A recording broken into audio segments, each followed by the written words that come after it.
Good morning and welcome to Kingdom Executive Council. Welcome to a moment of transformation. Welcome to another session of equipping. Welcome to another session of development. Welcome to another session of divine enhancement. Welcome to another session of encounter with the Lord.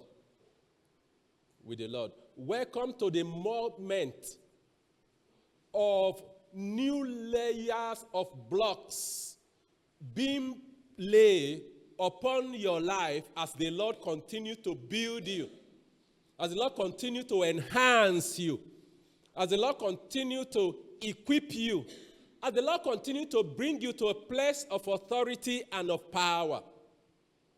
So you can become as powerful, can become as strong, you can become as governmental as God. So our journey is unto Him. Our journey is to Christ likeness. And until we all become like Him. And then when we see Him, there will be no difference between us and Him. So as we continue to journey, as we continue to move, as we continue to track the mind of God, we use the resource that come from the mind of God to effect our building, to effect our development, to effect our enhancement, to effect our equipping. In Christ, we are called to the order of life that brings enhancement, that brings building, that brings empowerment to us. And so you must necessarily track your development in Christ. It's very important. It's very important. Much like the educational process that we embark. When you learn and you are tested with exam and you pass, you move to the next level. In the Spirit, it's very much like that. The Spirit is very much like that. And that's why we are brought to a phase of life where we are tested. You may not know, but you experience change in your life and in your circumstances. Tell you what, Israel sojourned in Egypt for 430 years. The divine intent was for 400 years. And I realized that God had the intention for leading Israel to sojourn in Egypt for 400 years. For 400 years. Not only because the iniquity of the Amorite was not yet full. It was part. But that wasn't why. Don't forget that their iniquity was not full when He led Abraham there to give him the land. You understand my point of discuss this morning? But yet He took Abraham there, gave him portion of land, and promised the land to him. So why yes? As a God of justice, their iniquity was not yet full to uproot them from the land. But that will not hinder Him from giving the land to them. And He did by promise. But part of the reason why He took them to Egypt is so that they can experience a higher civilization than theirs. Let me say that again. God took the Israelis to sojourn in Egypt so they can experience higher level of civilization. So they can at first hand see how government expresses itself, how administration proceeds, how a nation exists and can move from nothingness to become the greatest. And that happened before their eyes, they saw. For the first time, they came in contact with practical medicine. And for the first time too, Jacob died and will be embalmed in Egypt. Abraham was not embalmed.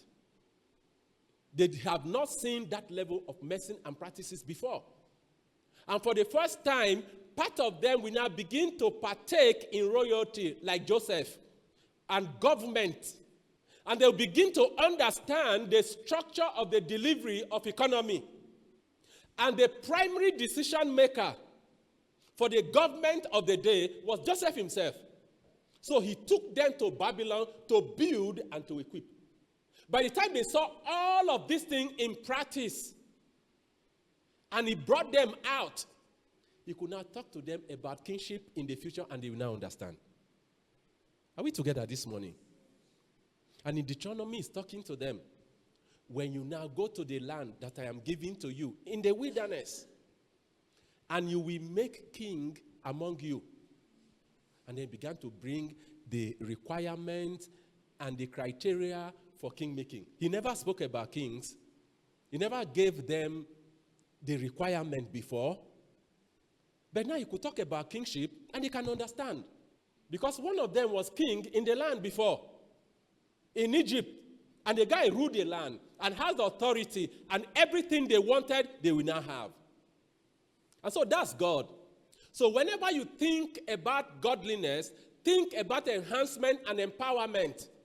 Godliness is not a set of rules and regulations that makes you religious and weird. No, it's about real deal for life. And so they could see how economic system can develop from nothing. Because at the time that Joseph was in the land, interpreting the dream of Pharaoh, there was nothing. But he told them that the dream that you saw of the cow, both the gaunt and the fat, and of the corn or the grain, both the one that came with the blight of the wind and the fresh one, these two dreams are one. And God revealed them to Pharaoh because this thing is bound to happen from God. The dream is setting and the interpretation is sure. Ladies and gentlemen, your interface with Babylon, what is it doing to you? But let's come back to the main point. The fact that God is not saving you to be religious, but to be spiritual, yes. But to move to the level of enhancement in life that is available in nowhere except in Christ. Except in Christ. And so, you are not at the peak of your life until you have sight of God and you understand who He has made you to be. So that sense of complex and inferiority will not exist if you walk with God.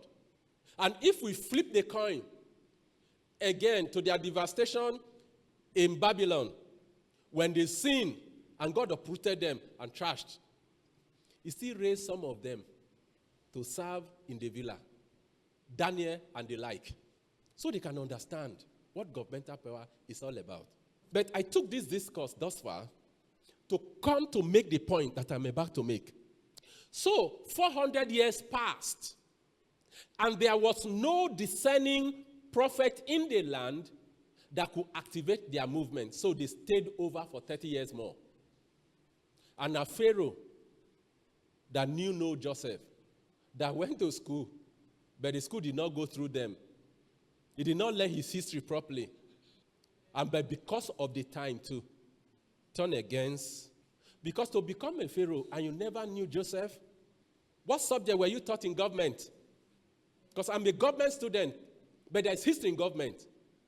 As a government student, at least to the high level, to the university, you must learn about the pre-colonial administration. You must learn about the colonial administration and post-colonial administration, the independence. That's history, but that's government. It's also taught in history proper too, with the dateline and all of that. How did you become a Pharaoh and you had no record of Joseph? But that's not even the focal point.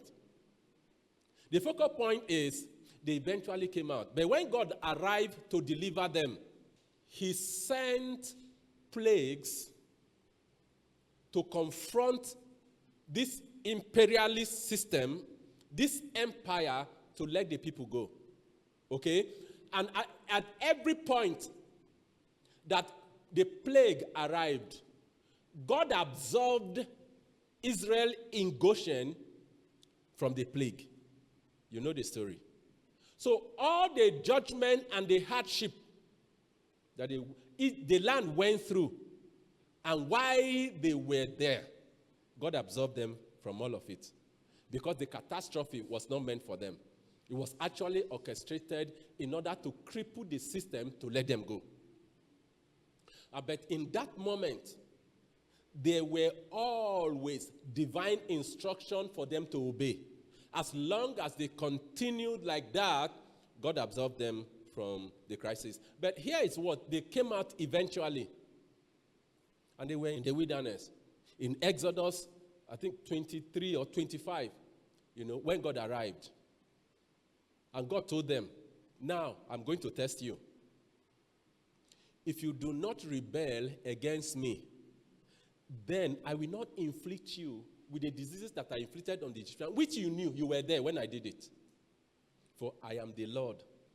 Now, the point is, at the time that God began to deal with you, to bless you, to make everything work well with you, that's good. But don't forget, a time is coming that God wants to know why you're actually following or serving him. Is it because of the money? Now, this is what the devil told God about Job. He said, Job is serving you because you bless him. And God said, no, Job is not serving me because of that. I know Job very well. It's because you are blessing him. Okay, I allow you, take away his blessing, but don't touch his life. But Job never changed. Job never changed. That's why I told you all of this opening story to make this point.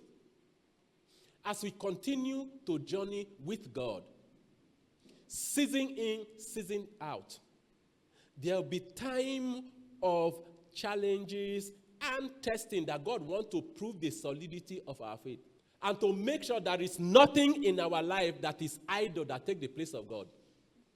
So when God prospers you, that is the most endangered time of your life.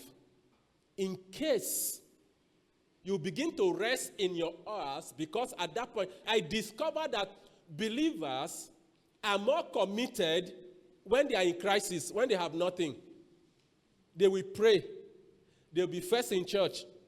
They will try to obey everything. But when time changes, when God changes the condition and make their life smooth, they care less about interest and the will of God.